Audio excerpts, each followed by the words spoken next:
Good day, classmates. My name is Christy Minatolia, and my report is all about the lesson 5 order of business. So, before anything else, unsa din yung order of business? Order of business is a program or na outline things to be done during the meeting. So, during the meeting na siya plan, guide list, or what we call agenda. So, agenda in the Latin word, it means things to be done. So, muna na in every meetings na dapat daw na ay agenda or it is a plans.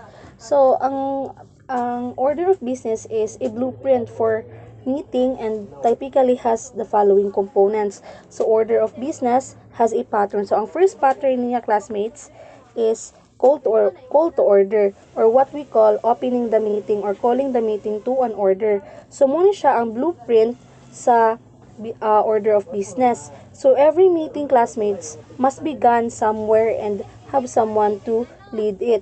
Diba sa every meeting naman dito makita nga na mag-lead, natay president, natay secretary, nga nakompleto nga to ang mga officers. So, kani sa order of business, dapat po daw na ay ang president or presiding officer atong ginatawag ani.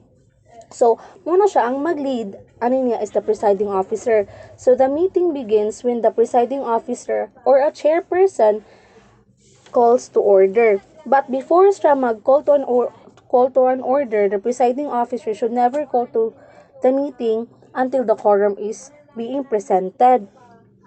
So once nga, 'di ba naman sa report ni Lambaco or ni classmate Lambaco sa report the quorum, once nga ang report is being presented, there pwede na dayon maka-start ang meeting mo na din ang chairperson or ang presiding officer, the meeting will come to an order.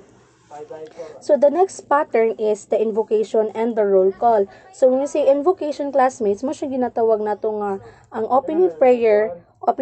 So di ba in every meeting, like for example sa conference or sa seminar or sa conventions, namo gid na before mag-start ang meeting, namo gid na sila ginatawag nga opening prayer. So kaning opening prayer, classmates, kasets ni siya ang solemn yet cardinal tone for meeting. Pero ang invocation is kuan siya optional, din siya necessary for all meetings good. So ang second ani niya is roll call. So ang roll call, classmates, is required and performed by the secretary. So ang iyang pagabuhaton sa secretary ani is ang mura siya og di ba in the classroom na magita ginatawag nga secretary, which is siya ang magdala sa attendance mo po nang ginatawag sa ginabuhat sa secretary in the meeting wherein iya kuanon kung naaba ang mga present, naaba ang iyang mga committees, which is kung na mga members mo ingon sila og here og present on their respect if ang ilang respective name is called. Muna siya ang second part. Invocation and roll call is optional sa business meeting. And then the third pattern is reading and disposition of minutes. Actually, kaning reading and disposition of minutes or approval of minutes, muna siya cannot be dispensed with but may be postponed or deferred to another meeting by general consent or majority vote. Ang kaning reading of minutes must be corrected. So diri na to makuan nga diri ang mga committees Bukanog must be corrected if necessary and disposed by majority vote of the following member. So, muna siya nga mabasa sa secretary ani ang mga previous meetings. After the minutes of each meetings are read, mangutana na dayon ang presiding officer if wala na correction are offered, he will state if there are no correction or if there is no correction, the minutes stand to be approved. So, after the minutes of each meeting are read, the presiding officer asks, moto siya akong ingon, are there any correction to the minutes? If no correction are offered, there are no correction, the minutes stands as read. Okay, classmates, kaning reading and disposition of minutes. Ang kuan niya after the ceremonies, di ba? After the ceremonies, ang atong kuan is ang opening ceremony nato is natay prayer and then natay roll call. And then, musunod din ang reading and approving of minutes, which is, which is the first order of business is to reading the minutes. The president or the presiding officer as the secretary. So ang pagabuhaton sa secretary ani is siya ang mo read sa minute of the previous meeting. Muna siya ang pagabuhaton sa secretary. If wala na daw dayoy ka ng mga correction of the to the minutes, pwedeng sila makaproceed to another. And the minute stands approved as read. So ang fourth pattern is reports of committees. So ang kaning reports of committees, actually ang reports of committees has two kinds. Okay, ang reports of committees ga-exist ni siya og two kinds of committees that kanang ga-exist. So ang first ani niya, wala lang nako gibutang diri classmate kasi gamay ra kayong akong ano. So ang first ani niya is standing committee. So kaning standing committee mo ni siya ang mag first give information about what the committee has been doing. Then the second committee is special committee. Siyang mag-ask sa member to decide a question and include a motion at the end of the report. So diri sa ako ang reports of committees after reading of the minutes, di ba?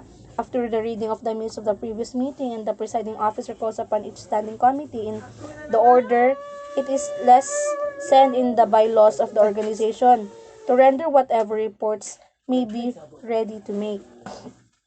So, ang kaning reports of the special committees. Ang reports of the special committees are followed by the special committees which are so the reports of the standing committees manggod mo siya ang reports of the standing committees are followed by the special committees which are called upon the order of the creation. So mo rin na siya nga mo exist lang ang special committee sa purpose nga nasa ni pagbuhaton nga project. And then the next part is the unfinished business. So we say unfinished business, it refers to the matters carried out from a previous meetings. So we say unfinished business, mo na siya itong ginatawag na old business. So when we say classmates, old business, this is the business that was left or undecided at the last meeting or na delayed to the sa mga current meetings by making the motion to postpone to the next meeting. So mo na siya nga ang unfinished business are the matters which have been left pending at the adjournment of the last meeting as well as those postponed for the current meeting, including ani niya ang mga questions, ang ilahang mga pangutana no which have been set as orders of the day. So before that, ang kaning kaning unfinished business is mo man siya ang mga previous meetings no. So what is adjournment? So na mag-part diri nga na siya ginatawag nga adjournment. So kaning adjournment pwede mo ni siya lang ang finished business nga kung ato mga previous meetings pwede sila maka-adjourn. Kung maka-adjourn sila, mo ni siya itong ginatawag nga ang na-suspend ang meeting or na-postpone or na-delay. So after sa unfinished business, na din ito ginatawag ng new business. When all unfinished business have been disposed, new business are taken up upon announcement of the presiding officer. So actually kaning new business classmates, mo ni siya atong ginatawag nga new business or introducing to the new topic. Before that, ang kanilang unfinished business, ang presiding officer ani should know if there are any items or any items to be conceived under the unfinished business. As a result, the presiding officer should not ask, is there any unfinished business? Instead, iyang pag-assuran if nga instead, the presiding officer should simply state the question on the first item of the business. Kung wala na unfinished business, the presiding officer should skip this So mo rin na siya nga kay di ba naman tay unfinished business, napud tay new business. So kaning new business classmates mo to siya ang ginatawag nga introduction to the new topic. In this category of business, members can introduce a new item of the consideration. So there is a new business, classmates. Diri ta maka ang mga members ani pwede sila makakuha og new items for consideration. So the presiding officer introduces the meeting of new business by asking, is there any new business? So, mo na siya. Pwede ang mga member mo include or pwede sila mo introduce ang mga items sa new business by making a motion and obtaining a second. So, this following aning consideration of each item, the chair or the presiding officer reportedly asked, is there any further new business? Kung wala na daw, this process continues until there are no additional business. So, ang kaning announcement, classmates, di ba sa sa hapit na moment ang ato ang mga meetings, namoy tay announcement. So, dili na din pag makahibala nato nga nabay mga things that should be done in the stage of meeting. So this period is provided for para ma-avoid ang undue interruption in the proceeding unless the announcement to be made is of such importance as to allow it to interrupt the deliberation. So ang kaning announcement is diri na din mo gawas ang mga special nga mga it's either diri mo gawas ang sunod na pod nga topic, din na pod mo ka na ang lahi na pod nga mga reports. So these periods is provided for para ma-avoid ang undue sa mga interruption mo to na kung ginatawag. And then the next topic is okay, ang kaning diri sa announcement, a meeting may be adjourned at any time upon motion duly approved or at a certain fixed time if one has been previously set. So, ang kaning if mo ni siya sa announcement, natin ginatawag nga adjournment. So, like I said, ang adjournment is like pwede siya ma-postpone ang adjournment is postpone or delay, di ba? So, like I said, adjournment is postpone or delay. A meeting may be adjourned at any time upon a motion delayed approve at a certain fix of time. So, ang meeting, pwede ma-adjourn ang meeting if nanay fix nga time nga nakuha sa mga committees. In any case, a meeting is not properly adjourned until the presiding officer declares the adjournments mo na siya. If the time of adjournment has been previously fixed, the time may be set aside for an earlier or later adjournment through a motion for reconsideration. So that is, if the time of adjournment has been previously fixed, the time may be set aside for an earlier or later adjournment through the motion or reconsideration.